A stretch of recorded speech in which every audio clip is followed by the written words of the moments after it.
ở tầm bài năm mà tàu tàu bay đi bắn chè na tàu chè chấp lại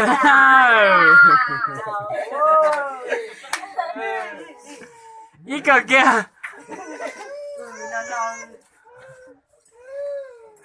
Được cái. Ồ. Theo. Chua. Chua nó.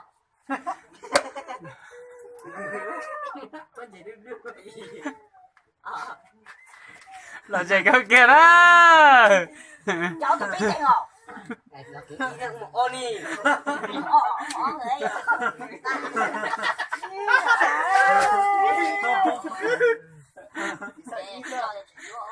ở tầm bài mà là chè cờ kia Chị nó lấy tua sao? Đâu? Ủa cô. Chị không nhá.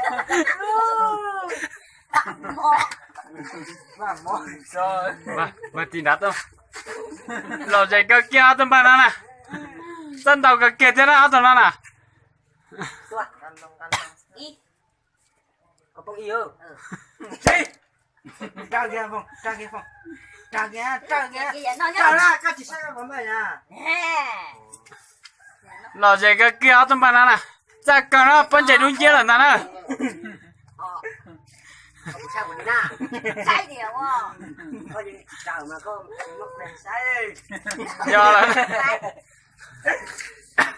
ở tầm nào là chè cờ kia tàu trong cờ đó Để xin tàu. Chị con nào?